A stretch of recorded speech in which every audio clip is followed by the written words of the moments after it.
What up, YouTube? So this is going to be part 2 of the Honda Civic K20 Type R build. Today we're going to be actually dropping out the stock engine and start getting somewhat prepped for the new Type R engine that we're going to be dropping in here. First thing you really want to start with is disconnecting the battery. That's the most important thing, which are just some 10 millimeters. And then we'll get this car jacked up, and then we'll start working on all the little things, which is just real simple stuff. Most of the stuff is going to be 10 millimeters. So 10 are Phillips right here on the intake. There's a 10 right here and a 10 right here, and there's a 10 right there. So we'll take the intake off, and then this actually has a 2 10s connected to it as well. So we'll take those off. We'll disconnect our ground, our fuel, and our brake booster hose back here. So we got this right here we got to disconnect. Our fuel line right here, that's our return.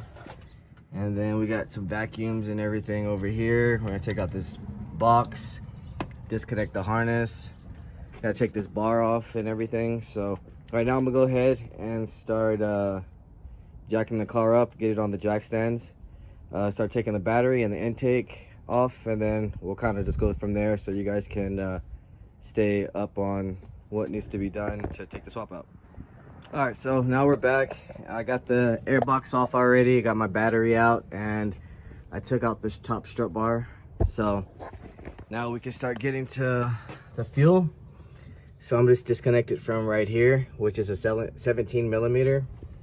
And then I'm just gonna disconnect it from right here, which is just some pliers. So this is gonna be our return and feed. I'll also be doing the throttle cable right now, which is just a 12 millimeter. And then let's see what else we can start doing.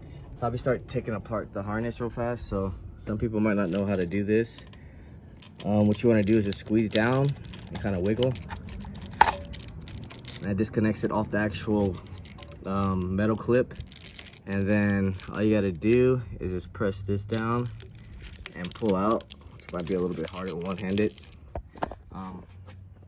But yeah, so I'm gonna disconnect that, and then I'm gonna come to this side, do the same thing. As you can see, just the clips, you just push it down, and it comes out like that. This one probably just has the little clip in there. You just have to push the little tab down right there, and that'll come apart. So I'm gonna start disconnecting that, and I'm also gonna disconnect these two for the wiring harness, because we're gonna actually be tucking this and going back inside. So we'll be disconnecting that, so that frees up that as far as the engine harness. And then I'll probably take off this ground, just a 10 millimeter ground. And see, anything easy that we can get to. I guess we'll just start with that right now and start getting, I'm gonna delete some of these AC lines since they're not really connected anyways. And we'll come back after that and see what we gotta do next. All right, so we got our 2 bolts from the fuse box disconnected for the harness. Harness is basically free and ready on this side. It's taken apart.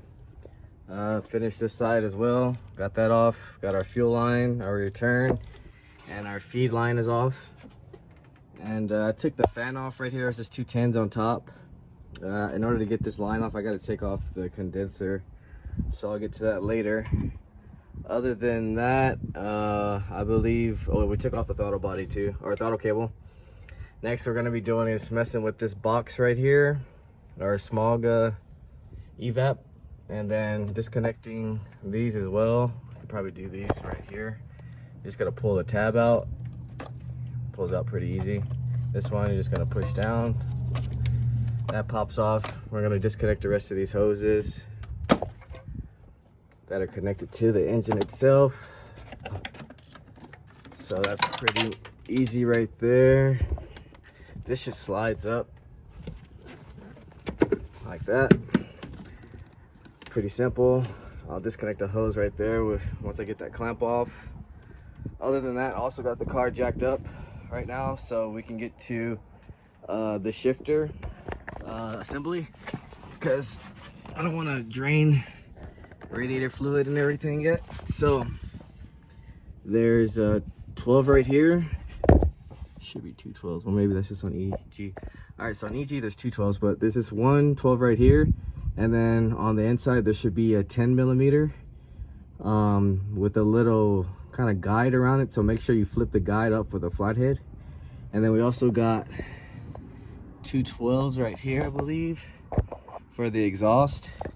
And then I believe that's a 12 and a 14 on this side. So we're gonna go ahead and start disconnecting that. Once this is all disconnected, then we can actually start draining our fluid and taking out the subframe as well, which is 2 17s right here, a 17 right here, and 2 17s right here. Most likely gonna need a breaker bar, so I'm gonna go ahead and knock that out real fast, and then we'll come back.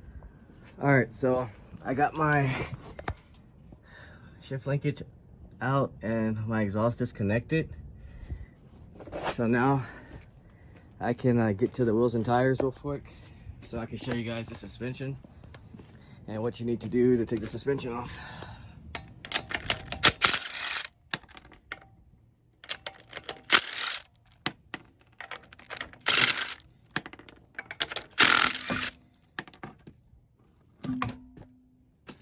All right, so suspension is pretty easy. It's not too bad. Like I said, you need a 32 millimeter for the axle nut. Make sure you pry this out, because this will get in the way. Maybe throw some penetration fluid, because these are kind of hard to get out. Other than that, we got 2 17s right here that connect to the subframe. So we're gonna take those 2 out. We got a 17 right here, and then our ball joint, 17 with a clip. So I'm gonna pull that clip out, take this off. I like to do this one first, just so you make sure when you are hitting right here with your hammer, make sure you don't try to hit the threads, because that would suck. But other than that, yeah, that's your mounting hitting spot right there for the hammer. And you want to take this one off first, and then I go with this one, and then this one you don't have to. It's a 14 millimeter, but it just makes it a lot easier to just take the whole shoehorn out when we do the axle. So I'm gonna go ahead and start knocking those out real quick, and then we'll come back and see what else we gotta do next. All right, so we're back now, and we got our axles taken out. I didn't actually take them out the hubs, because we're gonna be swapping these over to the other EF, and they need axles, so we'll just swap it all together. Because when you're doing a K-swap, you're gonna need at least SI spindles or DA or something bigger, because these are a little smaller. I think they have lesser splines. They're not the 32 axle spline like the regular SI. They just have more. So make sure you swap out your hubs and spindles as well, or you can just swap out the hub, I guess, if you want to press those out. So I'm letting the transmission fluid drain out right now. So once that's finished, then we can start finishing everything on top, now that there won't be no fluid all over the ground to be on there. So what we're going to be doing is taking off our heater hoses, our brake booster hose right here, and then our radiator hoses right here and right here. So that'll allow us to get to the fan, take that out as well. And then since this is automatic, they have little lines down there for the oil cooler or transmission cooler. So we'll knock that out real fast, and then I guess we'll get to the power steering as well and start taking all this out, so we can get this thing almost out of here. There's not much left once we take the rest of this stuff out. So I'm gonna go ahead and start knocking this radiator out and these hoses, and then we'll come back and see what we gotta do after that. All right, so we got our radiator out now with our hoses from our coolant lines. I went ahead and took off the brake booster line. I got basically almost everything ready. All the hoses are disconnected as far as radiator and heater hoses. I believe what's next is we can do this mount right here bolt, so we can drop the subframe. And then I also have the power steering pump taken off. The top was a 14, the bottom was a 12. Other than that, I believe we're almost ready to get this thing dropped. I'm also going to take off this plate right here, It's a 10 right here, 10 right here, or wait, that's a 12 right here, and a 12 right here, and then a 12 under right here. Other than that, I believe after we're done with that, we can start dropping the engine.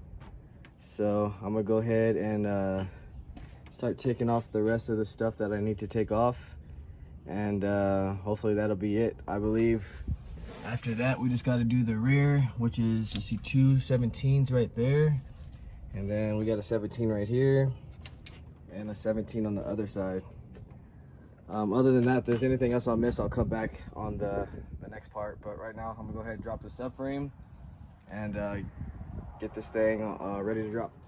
All right, so everything's pretty much ready. I got my mount bolts out from the sides and then from the back. So now this thing's basically ready to drop right now. So I'm gonna go ahead and do that so we can finish up this video and then see what we got to do next. All right, so the motor is out, and didn't take that long. It took about 1.5 hours, so maybe a little bit longer for anybody for the first try. But if you go by with everything I did, it should be pretty easy swap to take out. So the next video, we're gonna go ahead and start prepping everything, taking everything we don't need out of the engine bay, and cutting out this mount, prepping the radiator, and just getting everything basically prepped and ready for this thing to get the motor, the K20 Type R, swapped into it. So if you haven't liked, share, subscribe, comment, let me know what you guys think. Stay tuned. K20 Type R coming soon. See you guys next time.